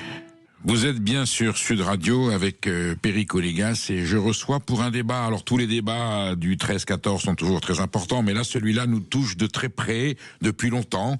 C'est une obsession française, c'est un mal français. Je suis avec Christophe Eoch Duval qui est conseiller d'État, un homme engagé justement dans le débat sur les normes. Y a-t-il trop de normes en France? Oui, il y a trop en France, mais lesquelles, pourquoi, comment? Christophe Eoch Duval est l'auteur de l'inflation normative. Il n'y a pas meilleure formule pour dire le mal auquel nous sommes confrontés. Il avait écrit précédemment le prix de l'insécurité. Au Conseil d'État, Christophe Eoch Duval est spécialisé dans les questions de santé, notamment des infirmiers, et c'est un observateur, j'allais dire, patenté. Évidemment, en tant que conseiller d'État, il connaît le problème au fond, à l'intérieur, depuis, j'allais dire, les services administratifs, la vie publique, les enjeux politiques. Christophe Eoch Duval, merci d'être là aujourd'hui avec nous. Je vous ai invité parce que la tragédie de Crans-Montana prouve que lorsque les normes sont pas appliquées, ça peut engendrer des tragédies, voire la mort. Pour autant, il y a beaucoup de normes en France qui sont peut-être abusives et qui entravent le bon fonctionnement du pays, et celles qui devraient être appliquées sont pas toujours contrôlées. Est-ce qu'on en est toujours là? Est-ce que la situation est toujours aussi aberrante, noyée sous les normes qui empêchent le pays de tourner? Merci d'abord, cher monsieur, et merci à Sud Radio de m'inviter. Alors bien sûr, je précise, vous avez nommé mes fonctions. Je suis un citoyen ici à Sud Radio. Oui, vous parlez en tant que citoyen, évidemment, pas en tant que conseiller d'État. Nous sommes bien d'accord, vous avez un droit de réserve que vous appliquez, auquel nous veillons, bien entendu. On ne peut pas ignorer quelles sont mes fonctions, c'est ainsi. C'est un sujet fondamental. D'ailleurs, le livre auquel vous faites allusion, l'inflation normative, je voulais le nommer le nouveau mal français. Vous avez cité le livre d'Alain Perfit. Tout à l'heure avant l'antenne, le livre d'Alain Perfit, le mal français en 76. Que j'ai connu, que j'ai d'ailleurs eu même le privilège d'interviewer. Et quand il avait fait la sortie de son livre, c'était de Gaulle. Un inventeur de toutes les aberrations administratives et des dysfonctionnements de l'État. Il avait pointé les raisons franco-françaises, qui sont toujours les raisons franco-françaises, pour lesquelles cette folie de la norme est plus prégnante en France que dans les autres pays de l'Union européenne, que dans les autres démocraties occidentales, où c'est généralement un problème aussi, d'accord. Mais nous sommes plus forts que tous les autres, parce que nous avons cette tradition colbertiste, napoléonienne, technocratique, et que nous en mettons toujours une couche, là où souvent les anglo-saxons sont plus pragmatiques, là où les Italiens et les Grecs font semblant d'appliquer les normes communautaires et ne les appliquent pas forcément à la lettre, ou n'ont pas les fonctionnaires pour les appliquer avec zèle. Et nous cumulons tous les autres défauts. Voilà. Et aujourd'hui, effectivement, je ne pensais pas que vous m'inviteriez le jour de la manifestation des agriculteurs. J'ai une pensée pour eux, parce que je suis un peu de la campagne, mon beau-père était un agriculteur, alors on va dire que j'ai un conflit d'intérêt à penser à eux, mais je leur envoie quand même une carte postale. Ça ne sera pas vécu comme ça ici, voilà, c'est une carte postale sympathique. Et surtout, je voudrais... Alors, on est à la radio, mais je sais que beaucoup d'entre vous nous regardent sur YouTube. Je crois qu'on ne comprend pas aussi bien le problème des agriculteurs, d'ailleurs, comme d'autres artisans et entrepreneurs, en montrant quoi? En montrant l'épaisseur du code rural en 1966. Voilà, vous étiez né sous le général, moi j'avais 7 ans, sous le général de Gaulle. On était sous le général de Gaulle à quelques mois, même pas un an de ce qu'on va appeler le compromis de Bruxelles, peut-être qu'on en reparlera. Le ministre de l'Agriculture s'appelait Edgar Pisani. Exactement. Et c'était un grand serviteur de l'État. C'était vraiment un très grand serviteur, je l'ai connu aussi. Et voici aujourd'hui le code rural que nos agriculteurs doivent appliquer. Vous voyez. Alors je fais un descriptif pour nos auditeurs qui n'ont pas YouTube. Oui. Nous avons 2 volumes. Alors c'est couvert de rouge. Toujours. Donc il y a un petit bouquin à côté qui est la norme de 66. Voilà, allez, un petit bouquin de poche. Et à côté on a le gros dictionnaire qui fait à mon avis 4 fois le volume en superficie, et en plus il est plus grand que la norme de 66. Donc inflation normative, là c'est la version physique et visuelle de cette inflation normative que vous dénoncez dans votre ouvrage. Bien sûr, et en vérité, bon, alors c'est pas la méthode scientifique, puisque je suis un chercheur et j'ai élaboré aujourd'hui maintenant un critère qui est repris partout. On reprend en quelque sorte ma méthode de comptage du volume de l'inflation normative, qui est donc en volume, qu'on peut compter depuis la numérisation des textes officiels. Et alors on l'appelle en volume de mots juridiques. Et j'ai amené également un autre scoop pour vos auditeurs. Le code de l'environnement, qui préoccupe beaucoup les agriculteurs, parce qu'on les loupe pas là-dessus, est un code qui a augmenté de 438,34% en 20 ans. Voilà. Et là aussi, je montre le tableau. Et le code rural, sa véritable inflation, c'est pas en termes d'édition, parce que les éditeurs savent jouer avec la typo, etc. La véritable façon de le mesurer, c'est 202,32% en 20 ans. Et donc, tout ça leur tombe sur la tête en très peu de temps. Vous voyez, une sorte pas d'accoutumance, d'habitude. Il n'y a pas aussi de comparaison avec la concurrence internationale. Et ils n'ont pas forcément la formation non plus pour remplir des formulaires qui sont de plus en plus compliqués, sophistiqués. Donc, on se trompe, il y a des choses trappes, il y a des choses inexplicables ou incompréhensibles pour l'agriculteur qui, le soir, après s'être occupé des vaches le matin, l'après-midi avec son tracteur, le soir, il se rajoute à ce qui déjà est 35 heures dans une journée presque. Non, j'exagère. Certains vous disent que c'est tout le week-end. Mais bien sûr, passent la totalité de leur week-end où ils peuvent se reposer, comme ils disent, à remplir de la paperasse. De la paperasse, à risquer effectivement d'oublier quelque chose, d'avoir une infraction. Et là, on les loupe pas. C'est-à-dire que moi, à la sortie du Mont Métro, à Paris, je ne demande pas son nom, il y a des dealers qui vendent des cigarettes en contrebande. Oui. Je ne vois jamais un képi. Et eux, dans les champs, ils sont y compris surveillés par Internet, par satellite, pour voir combien il y a de vaches dans les champs et s'assurer qu'ils respectent les règles de la PAC. S'il faut détruire une haie, la déplacer ou tronçonner... C'est aussi tout vu. Alors, mais c'est pas ça, ils doivent remplir un formulaire. 15 formulaires. Il y avait 15 formulaires qui ont été un peu simplifiés, grâce effectivement à l'intervention de M. Barnier comme Premier ministre, qui avait un peu d'attention sur cette question. Qui avait été ministre de l'Agriculture et conscient de ces enjeux. Voilà. Sauf qu'à chaque fois, effectivement, la simplification, on n'arrive pas à aller au-delà de la simple virgule modifiée par rapport à des textes qui se complexifient. Pour autant, Christophe Héroche-Duval, il y a toujours eu des codes. J'allais dire, est-ce que le code est un symptôme de la civilisation, de l'organisation de la société ? Vous connaissez le code d'Hammurabi, qui remonte en Mésopotamie. Vous savez, ce code en cunéiforme. On se dit, il y avait déjà à l'époque des formulaires administratifs. Alors, c'est un code civil, c'est un code légal. Mais malgré tout, on avait besoin d'inscrire noir sur blanc la façon de s'organiser, la façon de procéder, les normes, c'est-à-dire, est-ce que les normes commerciales, qui a le droit, qui n'a pas le droit. Vous admettez par principe qu'une civilisation doit être normée. Vous allez me dire, attention, il y a un seuil à ne pas franchir. Oui, bien sûr, et c'est pas évidemment l'homme de loi, l'homme de droit que je suis qui va évidemment plaider pour l'anarchie ou pour l'absence de normes. Simplement, je fais un constat. Il faut qu'il y ait des normes, mais des normes toujours bien évaluées, bien appliquées et bien représentatives. Je fais un exemple encore, un deuxième exemple. Quand Georges Pompidou un jour voit son jeune collaborateur qui était Jacques Chirac entrer. On était en 1966. Oui. Et il lui dit, parce qu'il lui apporte des parapheurs de textes à signer, la fameuse il lui phrase. dit la fameuse phrase. Arrêtez d'emmerder les Français avec tous vos textes. On en a trop. Savez-vous que le journal officiel de Pompidou 1966 faisait 11 800 pages. Le JO sous Pompidou fait 11 800 pages. 11 800 pages. Quand il a dit ça à Chirac, arrêtez d'emmerder les Français. Nous sommes aujourd'hui à un JO à 26 048 pages. Donc, est-ce que sous Pompidou... Christophe Héoche Duval, rappelons ce qu'est le JO, le journal officiel, et la publication de l'État, où sont mentionnés tous les textes légaux. Donc, voyez l'inflation du... Est-ce que sous Georges Pompidou, nous pouvons dire qu'en 1966, la France était un pays sous-développé, sous-normé, sous-civilisé? Non. Au contraire, socialement, alors il n'y avait peut-être pas les progrès sociaux qu'il y a eu, mais il y avait le plein emploi, il y avait un équilibre social, et il y avait une réussite dans les universités pour les enfants de milieux modestes en 71 de 17%. Aujourd'hui, on est tombé à 4%. Exactement. Et l'agriculture dont on parle aujourd'hui, en 1966, alors moi j'étais petit, mais enfin je me souviens de mes cours d'économie un peu plus tard, on vantait la France dans les 5 premiers pays du monde en termes de poids économique agricole, exportateur notamment. C'était on l'appelait ça l'or vert de la France, qui n'avait pas le pétrole, mais elle avait l'or vert qui était l'agriculture. Où en est-on aujourd'hui, après ces accumulations de textes, de tracasseries, d'enquiquinements des entrepreneurs? Et bien sûr, les agriculteurs ne sont que le thermomètre d'une situation. Ils parlent un peu plus que les autres, mais si vous parlez avec un chef d'entreprise, quel qu'il soit, je ne parle pas d'un chef de CAC 40, car lui, il est une armada de sa vie juridique dans lequel il y a 20 docteurs en droit au mètre carré. Mais le petit entrepreneur qui doit appliquer les autres règles, il s'en sort pas. Mais même les artisans sont confrontés aussi à une paperasse et à des procédures administratives de plus en plus lourdes et de plus en plus fastidieuses.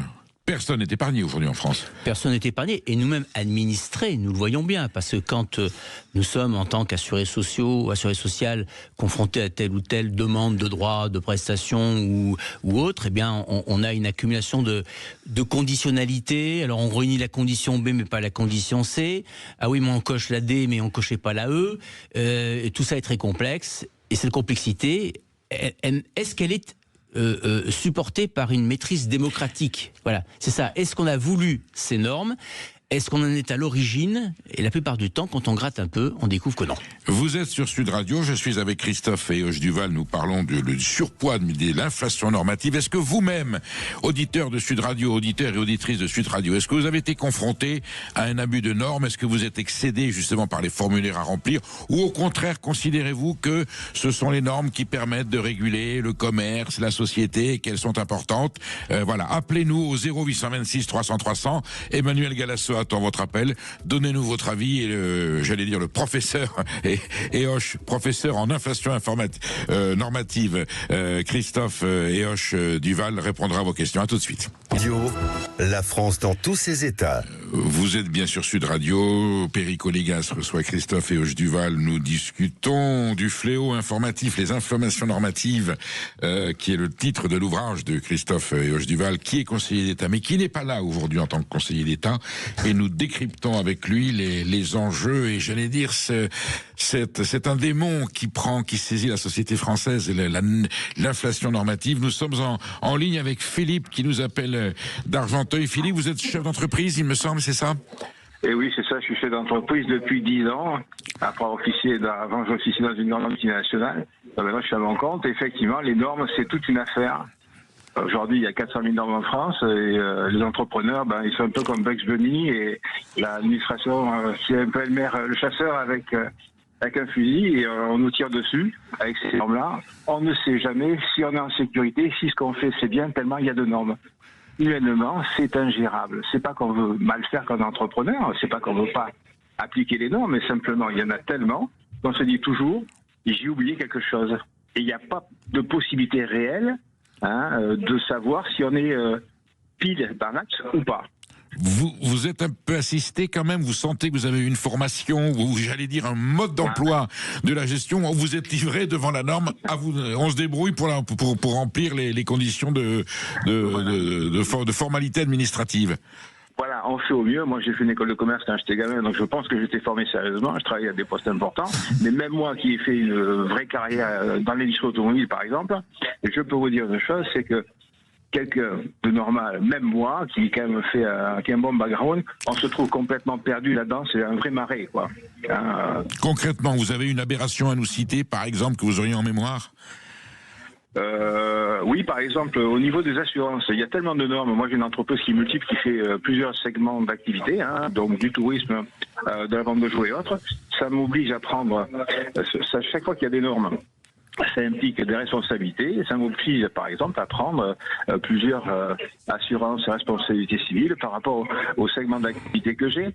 Et même dans des activités touristiques, je suis obligé d'avoir plusieurs responsabilités civiles en fonction des prestations que je fais, tellement il y a de normes.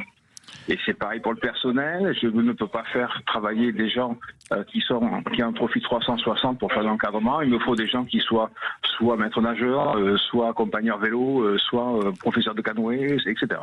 Merci. Donc, on n'en finit pas. Merci Philippe pour ce témoignage. Vous restez avec nous puisque Christophe Héauge-Duval va vous répondre. La situation de Philippe, c'est une situation que vous connaissez, qui arrive, qui est de plus en plus fréquente. C'est une situation évidemment...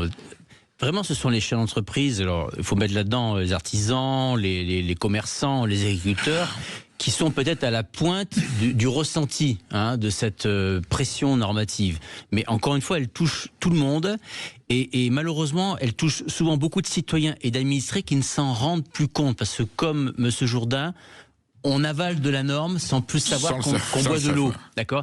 Je voudrais juste rectifier un détail, c'est un détail. Ce monsieur a donné un témoignage Philippe. Très fort, très important, Philippe, je le salue.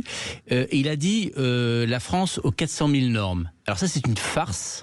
Mon livre démontre que c'est une farce médiatique. Dans quel sens ? Ça n'existe pas. Voilà, on ne peut pas les compter, les normes. Et si on les comptait une par une, ce qu'on ne peut pas faire, je vous mets au défi, et... Donc c'est une estimation. Voilà. C'est une estimation qui est tellement basse par rapport à la réalité. À 400 000, vous voulez dire que c'était... Oui, absolument. On est loin du compte. Disons que si je calculais le nombre de normes, peut-être je serais proche d'1,5 million ou 2 millions. Pourquoi ? Je vous explique. C'est pour ça qu'on a dû abandonner le comptage des normes en volumétrie. En volumétrie. Et j'invite ce chef d'entreprise, comme les auditeurs, à aller sur un site internet qui s'appelle viginorme.fr, Vigie avec un E, norme avec un S, je crois me souvenir, .fr, et qui est la seule façon de compter en volume le nombre l'importance des codes et des lois. Et ce volume, je peux aussi le convertir, il est en fonction d'un nombre de mots, je peux le convertir en volume horaire de lecture. Il faut à Philippe, en vérité, s'il veut appliquer la loi et ne pas être nul et censé ignorer la loi en infraction de ci, de là, il faudrait qu'il lise aujourd'hui 2642 heures l'ensemble du droit applicable. Voilà. Comme il ne peut pas le faire, il prend des avocats. Les avocats coûtent de l'argent, s'imputent sur les prix de revient, parce que ça, c'est une chose que les technocrates n'ont jamais compris, car ils n'ont jamais fait l'entreprise. C'est-à-dire que les normes ne sont pas gratuites. Les normes s'incorporent nécessairement dans le prix de revient.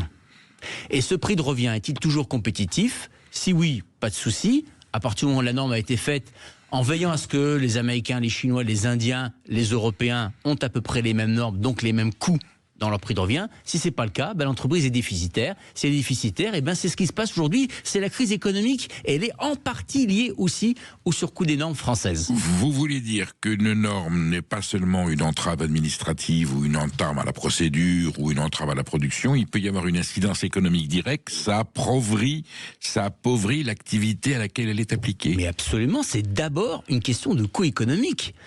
C'est d'abord, la norme, elle peut avoir deux aspects irritants. Un aspect liberticide, car encore une fois, la norme, c'est le contraire de la liberté. Alors, on va en débattre, parce que quelquefois, Christophe Héauge-Duval, ça peut être une conquête du consommateur pour protéger certaines qualités ou certaines garanties, notamment alimentaires. Ça, on ne le conteste pas, mais en tous les cas, même la norme vue de ce point de vue, elle est le contraire d'une liberté. C'est-à-dire qu'on a limité la liberté de l'entrepreneur, par exemple, pour mettre des normes sur le droit du travail ou sur le droit de la consommation. Mais il faut un juste milieu. Et le deuxième point, alors ça c'est une question démocratique. A-t-on adhéré à ce choix démocratique de limiter par la norme la liberté ? Si je vous lance un défi philosophique, Christophe Héauge-Duval, je vous dis, la norme est l'orgueil du libéralisme, ou elle est le fondement du libéralisme. Je crois surtout, comme disait Montesquieu, que tout homme qui a du pouvoir est porté à en abuser. Et je suis d'abord rattaché à Montesquieu par toute ma formation juridique et française. Et donc, je veux des garde-fous et des contre-fous, au risque effectivement que le pouvoir normatif finisse par être ce qu'on a appelé aussi un autre grand écrivain français, Tocqueville, le risque de despotisme administratif. Bon. Et le deuxième volet, c'est que la norme a forcément un coût économique. Ça, c'est absolument chiffré, absolument documenté. Et c'est là où, effectivement, que les normes françaises, si elles ne sont pas compétitives, elles nous font prendre un risque de décrochage par rapport à nos concurrents. Et c'est toujours le consommateur final qui paye la norme. Parce que le chef d'entreprise ne la sort pas de son chiffre d'affaires. Il la rajoute à son prix de revient. Pour autant, Christophe Héauge-Duval, vous n'êtes pas pour une dérégulation totale. Non, je ne suis pas pour une dérégulation totale, je suis pour revenir d'abord à la maîtrise démocratique des normes, premier point. Deuxièmement, Soyez précis, ça veut dire que ça doit être décidé pas par des fonctionnaires derrière un bureau qui ne sont pas élus, mais qui sont mandatés avec une certaine légitimité démocratique. Avec une légitimité démocratique, aujourd'hui, malheureusement, on ne peut pas entraîner ce débat, il est très, très complexe, mais nous avons un problème de déficit démocratique, de déficit de représentativité démocratique de notre Parlement. Vous voulez dire ceux qui nous gouvernent aujourd'hui, notamment à la Commission européenne, mais même au niveau de l'administration française, sont des gens qui n'ont peut-être pas forcément le mandat légitime pour exercer ce pouvoir. À ces trois niveaux, nous avons un problème. La France, aujourd'hui, dérive dans une sorte de technocratie à mode électif, premier point. Deuxième point, le Parlement qui est issu, au moins, on va dire, depuis manifestement depuis la dissolution. Oui. Je vous rappelle quand même que la majorité législative aujourd'hui représente 33% des électeurs. Or, elle a 100% du pouvoir normatif. Oui. Prenez un exemple encore concret qui a hérité aussi les automobilistes parisiens, la ZFE. Zone à faible émission. Au cœur du débat européen, parce qu'elle vient, la ZFE. Bien. La ZFE, elle a été adoptée par une Assemblée nationale, contre l'avis du Sénat, donc déjà qu'une des deux chambres, avec un seul vote. Et c'était juste avant le quinquennat dernier. Personne n'a rien vu de la norme. Elle a été absolument de fabrication technocratique. Et aujourd'hui, les citoyens la découvrent. Mais des députés l'ont voté en leur nom. Sauf que ce ne sont pas des députés qui représentent en quelque sorte au moins 51% de l'opinion publique française. Et ça pose un problème parce qu'à un moment donné, ça fait le phénomène des gilets jaunes, le phénomène des agriculteurs, le phénomène des bonnets rouges, etc. Les gens sont surpris, comme estomaqués, par l'existence d'une norme que le principe démocratique en vérité leur fait supporter. Mais ils n'ont jamais voulu. Donc il n'y a pas d'adhésion. Quand il n'y a pas d'adhésion démocratique à la norme, il y a le risque de gilets jaunes, de manifs des agriculteurs, de manifs des bonnets rouges, etc. C'est le décrochage démocratique qui est d'abord un premier problème. Vous voulez dire quand le citoyen et la citoyenne ne se sentent plus représentés ou écoutés, ça crée évidemment une fracture sociale et une fracture politique. Vous restez avec nous. Alors, est-ce que vous êtes, chers auditeurs et auditrices de Sud Radio, est-ce que vous êtes artisan, est-ce que vous êtes commerçant, je ne sais pas, vous pourriez être boulanger, coiffeur, surtout dans les professions de bouche. Si vous êtes confronté aux normes, appelez-nous pour nous dire tout le mal ou le bien que vous en pensez, ou tout simplement, quand je dis le bien, peut-être que vous considérez que votre profession est protégée par des normes qu'il est très important de préserver et que si elles n'étaient pas là, ça serait peut-être un marché sauvage qui s'emparait des enjeux économiques. On attend vos appels au 0826 300 300. Emmanuel Galasso est à l'écoute, il vous attend et Christophe Héauge-Duval répondra avec pertinence et lucidité à vos pertinentes questions. À tout de suite. Sud Radio. Midi 14h. Sud Radio, la France dans tous ses états.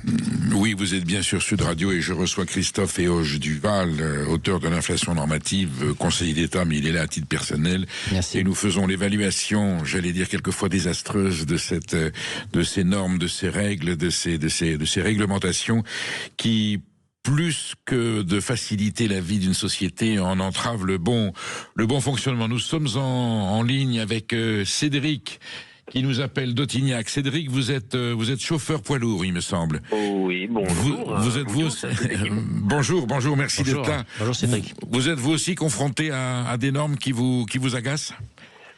Aujourd'hui, on sait que quand on prend le métier de chauffeur routier, on a des contraintes et les contraintes, on les a parce qu'on n'a pas un permis de conduire classique. On a un permis de conduire avec des heures de repos obligatoires, minimum. On a des heures de travail obligatoires, minimum. Un temps de conduite obligatoire, maximum. Donc, on sait que ces contraintes-là, on les a et des fois, même, ça en est un peu compliqué. En plus de ça, nous, on a une spécialisation, on travaille dans le convoi exceptionnel, donc c'est vrai qu'après, il faut faire attention aux hauteur, aux largeurs, à toutes ces choses-là. Mais nous, on est obligés. C'est comme ça. C'est vrai que j'en ai discuté un petit peu avec Manu. J'ai cherché les différences qu'on avait avec les autres pays d'Europe. Il y en a pas trop, sauf que certains pays d'Europe n'ont pas de FIMO, donc ou de FCO. Ce sont des comment on appelle ça, des examens obligatoires tous les 5 ans. Ils sont exemptés de ça. Mais voilà, c'est vrai que quand je vais vous dire que voilà, moi je dois travailler 9 heures par jour et avoir 2 fois par semaine, je peux travailler jusqu'à 10 heures par jour et avoir 56 heures par semaine de temps de conduite, au maximum 90 heures sur 2 semaines, avec une exception d'1 heure supplémentaire, vous allez dire mais il est fou ce gars. Mais c'est notre travail. Voilà, on est comme ça et on est mécaniquement, on finit par l'être. Alors après il y a la RSE, réglementation sociale européenne. Après on a la réglementation française, on a le code du travail, on a le code de la route et on vit avec. Voilà, et on est obligé de vivre avec. Certaines normes sur lesquelles je disais justement à votre standardiste Manu qui ne sont pas normales, c'est la différence que nous avons nous aujourd'hui. Je parle par rapport à nos agriculteurs. On a des normes françaises qui vont au-delà de l'acceptation des normes européennes, où on est tous pareils, où tout le monde devient souverainiste et fait n'importe quoi chez soi. Voilà. Le problème, c'est que nous ici en France, interdiction du glyphosate. Par contre, effectivement, l'Espagne peut le faire. Donc, qu'est-ce que font certains agriculteurs ? Eh bien, ils descendent en Espagne, puisque nous on n'en est pas loin, et puis ils vont acheter du glyphosate en Espagne. Et puis voilà. Et pourquoi ? Parce que voilà, il y a des interdictions, il y a des normes, il y a des réglementations. On voit le prix du poivron qui est à 1,55 € en Espagne, et il est à 4,90 € en France. C'est le même qui vient d'Espagne. Donc il y a des gens qui se gavent, voilà, entre autres. Et tout ça, en fait, ça nous bouffe, ça nous mange, ça nous mine. Et effectivement, les normes, alors moi, dans mon transport routier, effectivement, on en a un peu, on a des tricheurs. Mais qui ne respectent pas les règles. Pour autant, Cédric, pour autant, ces normes, notamment sur le transport routier, sur les poids lourds, si elles n'existaient pas, vous avez des professionnels qui vous feraient rouler 38 heures d'affilée. Vous avez des artisans transporteurs qui... Oui, donc il faut bien... On peut pas... Avec les petits camions bâchés, les mecs, ils roulent 18 heures par jour. Ils roulent 18 heures, 20 heures par jour. Donc vous voulez dire qu'on manque de vous voulez dire qu'on manque de normes, ou plutôt qu'on manque de contrôle. À partir du 1er juillet 2026, ils seront obligés d'être dotés. Ils auront également la même normalisation que le transporteur routier au niveau national ou international. Donc il y aura un disque à l'intérieur du camion où on pourra contrôler le timing, le durée, les horaires. Ils seront obligés de rouler que 9 heures au lieu de rouler comme ils font là. Ils roulent de nuit, ça se cache. Ça a des poids. Moi, je vous dis, j'ai un collègue qui a réparé un camion qui avait que 6 mois. Il avait déjà 210 000 kilomètres. Le gars, l'essieu, il était bouffé. Il me dit, les mecs, ils roulent, ils ont 3 tonnes, 104 tonnes dedans. Alors que normalement, c'est 800, 900 kilos. Effectivement, c'est pas rassurant. Christophe et Hoche-Duval, vous êtes confrontés là à un cas que soulève Cédric, à savoir des normes abusives et en même temps des normes qui ne sont pas contrôlées ou qui ne sont pas surveillées, qui permettent aux gens qui veulent les contourner de le faire librement. Oui, il y a trois sujets, bonjour Cédric, qui effectivement sont intéressants dans son témoignage. Je me souviens d'avoir fait une tribune dans le journal Le Monde dans lequel je disais il suffirait de commencer par appliquer les normes. Premier point. Voilà. Ce qui n'est pas le cas. Puis on en rajoute, et on en rajoute finalement sans avoir réalisé que souvent certaines d'entre elles suffiraient, mais ne sont pas appliquées. Donc on court après la norme. Est-ce que vous voulez dire, Christophe Hoche-Duval, que lorsqu'on fait une norme, il faut mettre à côté le moyen de l'appliquer et de la contrôler ? Il faut d'abord évaluer, de savoir si elle est utile et nécessaire. Deuxième point, ce que Cédric a soulevé, c'est la question de la surtransposition. Et ça, c'est une maladie française. Eh oui. C'est une maladie française, je suis d'accord avec lui. Définissez-le en 2 mots. C'est-à-dire qu'il y a des normes communautaires, des normes. Alors, Jacques Delors avait dit 80% des normes qui s'appliqueront maintenant dans les pays de l'Union européenne seront d'origine européenne. Et effectivement, bon, c'est une question d'ailleurs aussi de légitimité démocratique, mais bon, admettons qu'elles sont d'origine européenne. La question, c'est quand on les transpose, c'est-à-dire quand on les introduit dans le droit national de chaque État. Il y a des États type l'Italie, type la Grèce. C'est la règle communautaire, point barre. Voilà, on est rasemotte. Et puis, nos amis technocrates français ont tellement envie de rajouter une couche. Et ça s'appelle la surtransposition. Donc il rajoute au fardeau déjà peut-être communautaire des règles nationales. Vous voyez, Christophe, qu'il y a des États de l'Union qui se contentent de la législation européenne, ils l'appliquent, et donc ils font abstraction de toute législation nationale. Exactement. Et en France, on aime bien remettre une petite couche ou garder, on va dire, une subsidiarité. Exactement, mais avec une subsidiarité à la hausse. À chaque fois. Parce que c'est pour prendre comme plancher la norme communautaire et rajouter un étage ou 2 étages. Et ça, c'est un problème parce que du coup, il y a une distorsion de concurrence. Il a cité le cas de l'Espagne par rapport au glyphosate. Pourquoi on a interdit ça aux agriculteurs français et pas aux agriculteurs espagnols ou italiens? Et donc, on a tué des filières. Et puis, il y avait un troisième point que disait Cédric, et je vais l'oublier à l'instant par contre, excusez-moi, mais son intervention, je trouvais, était très intéressante, parce que justement, il montre que il y a des normes qui protègent, c'est évident, mais il faut à chaque fois... Et puis alors, oui, ça me revient, le danger de la surmultiplication des normes, c'est le danger à chaque fois des niches à dérogation. Il y a toujours forcément à ce moment-là des angles morts. Et dans ces angles morts vont se nicher des concurrents plus ou moins déloyaux qui vont... Alors, donc la norme se retourne. Elle se retourne contre ceux qu'on veut protéger. Et il y a des gens qui sont très malins, qui regardent bien les normes et à chaque fois ils disent « Ah ben tiens, là il y a une dérogation. Donc c'est là que je vais créer mon activité. » Donc le dérogatoire peut-être quelquefois une activité qui devient concurrentielle déloyalement avec celle du principal. Voilà. C'est le cas de Cédric et bravo. François nous appelle de Nîmes. Bonjour François. Oui, bonjour à tous. Vous êtes artisan, François. Bonjour François. C'est ça. Voilà, moi je pratique notamment l'électricité. Oui. Bon, il y a une norme électrique, là c'est 1500. Il faut qu'elle reste et qu'elle soit pérenne, quoi, hein. Il faut la faire évoluer avec le cours des matériaux. Mais moi je suis pour cette norme-là. Après, au niveau du code du travail, je vous le dis franchement, hein, le code du travail, c'est une bible, il doit faire des milliers de pages, on s'en sort pas. Aujourd'hui, moi, je veux plus embaucher, j'ai trop peur d'embaucher. Si j'embauche, je peux pas garantir à mes gars que je sois pile poil sur la réglementation de la fameuse publique, de la code du travail. Il y aura toujours un truc que je vais passer à travers, je vais me faire avoir et ça va me retomber dessus, je vais faire ma boîte. Donc moi, maintenant, je joue au jeu, je n'embauche plus, c'est fini. Maintenant, je vais me retrouver tout seul. Finalement, je tiendrai écart de ma sécurité, mais je ne veux plus embaucher, il y a trop de normes en France. Vous vous rendez compte, si je vous prends un jeune aujourd'hui en formation, je ne peux pas le faire monter plus de 3 marches de l'échelle. Là, vous parlez de normes sociales, qui font que... Des normes de sécurité, mais aussi des normes sociales qui dissuadent l'employeur d'embaucher quelqu'un. Oui, ça nous refroidit. Et puis après, plus vous mettez de normes, plus vous quantifiez ces normes-là, plus le coût de la vie il va être cher. Parce qu'après, regardez les voitures. Je vous donne l'exemple des voitures. Vous mettez des normes anti-patinage de sécurité, anti-tout. Les voitures, son prix, il est multiplié pas par 2, mais je veux dire, c'est une fortune, quoi. À un moment donné, il faut qu'ils se posent des questions. Soit on revient sur une base où on joue sur la sécurité, ok, il faut arrêter de surcharger.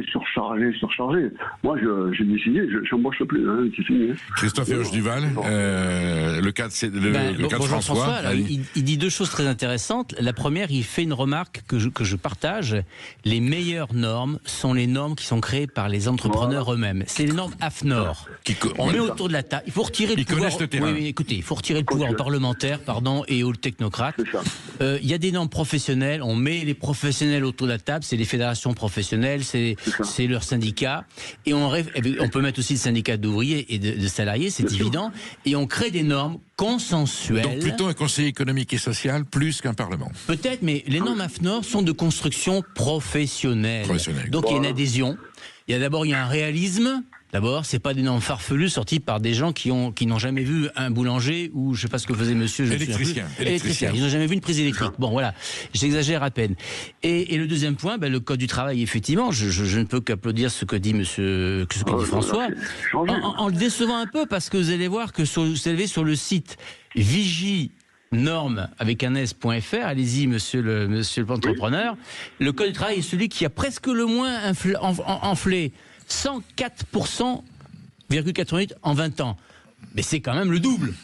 Oui, c'est quand Voilà. même le double. Mais Donc, vous disiez qu'il y a du 300 et du 400%. Exactement, voilà. C'est les codes, les meilleurs codes en termes de croissance, c'est le code de l'environnement, qui effectivement est de 400% d'inflation en 20 ans.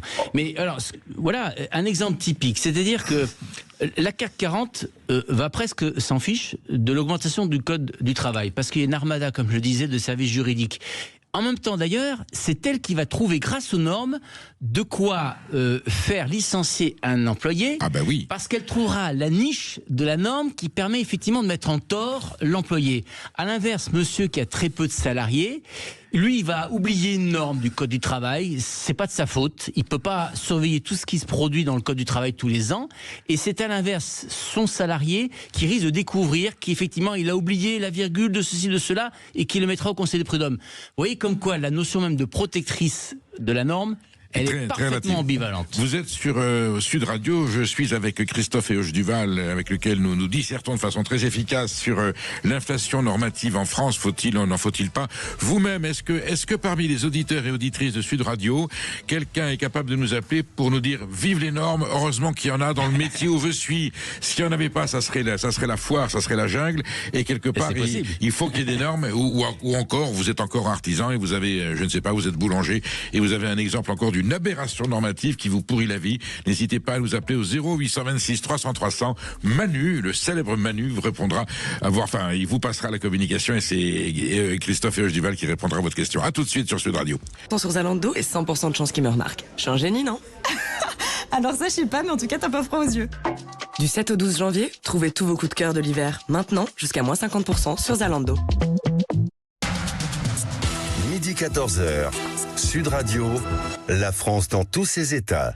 Vous êtes bien sur Sud Radio, Perico Légas reçoit Christophe Héauche-Duval, Christophe Héauche-Duval qui est conseiller d'État et qui aujourd'hui, j'allais dire, est un défenseur des libertés parce qu'il a étudié, il est ici en tant que citoyen vigilant et conscient, et nous faisons l'inventaire, et quand il y a des normes, il y a toujours un inventaire, nous faisons l'inventaire des aberrations, des anomalies, j'allais dire, et des dysfonctionnements engendrés, au contraire de ce qu'elles veulent produire, par cet excès de normes qui quelque part empêche la République de tourner en rond, y compris sur le plan démocratique. Christophe Héauche-Duval, deux aspects principaux.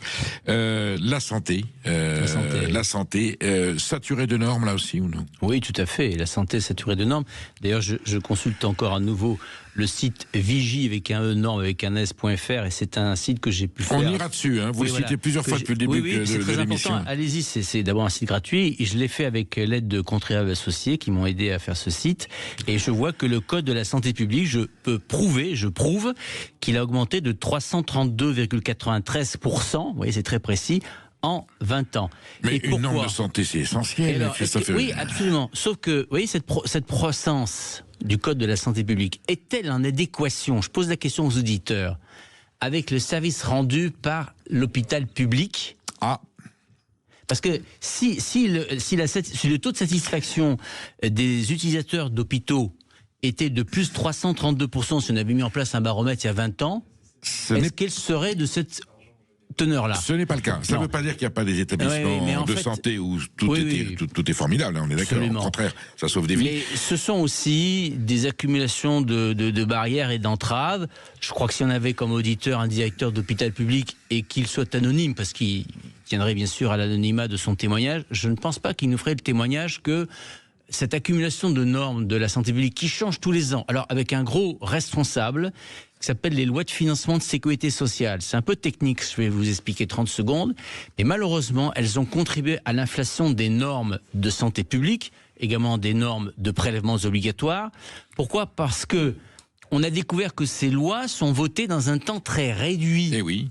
Et donc on fait avaler. Il y a un timing. On fait avaler aux législateurs, aux parlementaires, de plus en plus de normes, ce qu'ils n'ont pas le temps de se pencher. À voter en vitesse, sans donc examen. Le ministère Ségur, c'est la rue de Ségur où il y a le ministère de la Santé, profite de ce vecteur législatif pour bourrer de normes. J'appelle ça des planche à normes. Alors, on va faire un lien, Christophe Herge-Duval, entre santé et agriculture, parce qu'il y a le Mercosur et vous avez envie d'intervenir là-dessus. Je vous vois venir de façon très, très légitime.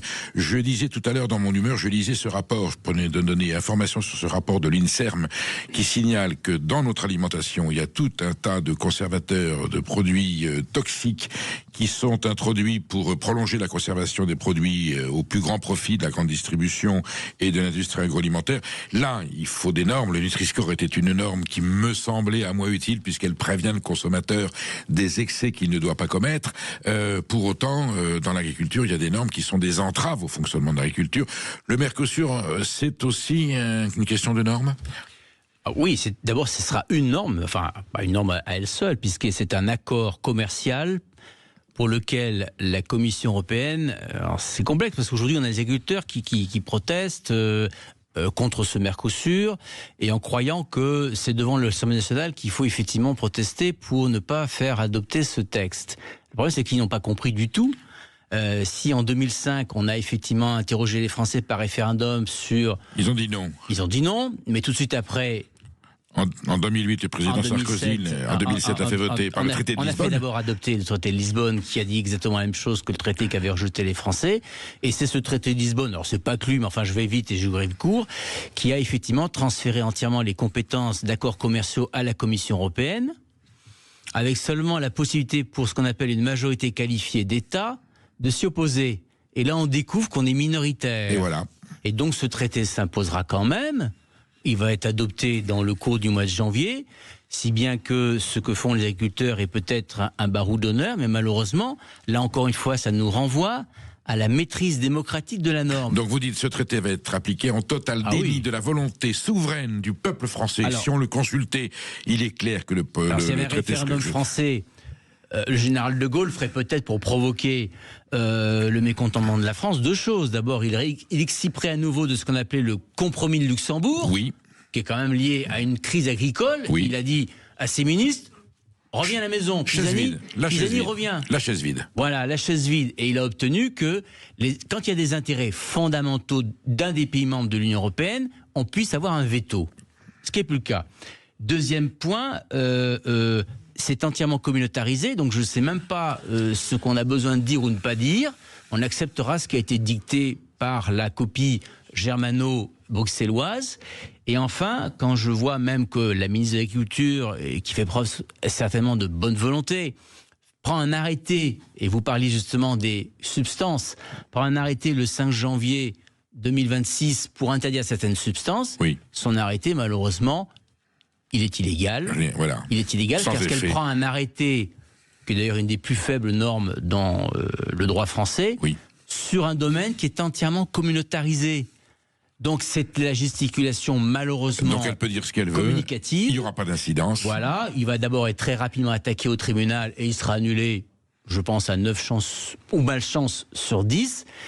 Et ça ne fait que rajouter la perte de confiance des agriculteurs, des administrés, des citoyens, qui du coup ne croient plus non plus aux normes, parce que soit on adopte une norme et on se l'applique, soit on se fait imposer une norme et on se dit mais pourquoi on se la fait imposer ? Et là, il y a une réponse politique possible ou non ? Ah mais il y aurait une réponse politique, mais elle reposerait une volonté politique magistrale. Effectivement, le président de la République pourrait très bien dire je provoque, en vertu de l'article 11 de la Constitution, un référendum, même si on sait que probablement il n'a pas le droit, il n'a même plus le droit de faire un référendum sur un texte communautaire. Mais l'effet démocratique pourrait être très fort. Il a l'appui du peuple français pour après dire à la Commission de Bruxelles, compromis de Luxembourg, et j'ai l'appui de 63,4% des Français. Et là, je dis, c'est niette. Eh bien, écoutez, nous comprenons, Christophe Herge-Duval, que Annie Genevard aboie, mais la caravane du Mercosur passera. Vous aurez certainement l'occasion de revenir nous voir parce que cette thématique de l'inflation normative n'est pas terminée et elle ne fait que s'aggraver vu le pourcentage d'inflation que vous signalez. Merci d'avoir été parmi nous. Merci Sud Radio d'ouvrir ce débat. Mais Christophe Herge-Duval, merci aux auditeurs qui nous ont appelés pour témoigner de leur mécontentement et de leur désarroi. On reviendra sur ce dossier parce que c'est pas un dossier qui clôt aujourd'hui et il ne pourra que s'aggraver. Moi, je vous dis à demain. Et là, il y a Brigitte Lahaye qui va nous parler d'une inflation mais qui est sentimentale. Elle est plutôt positive. Merci, bonne journée. Merci.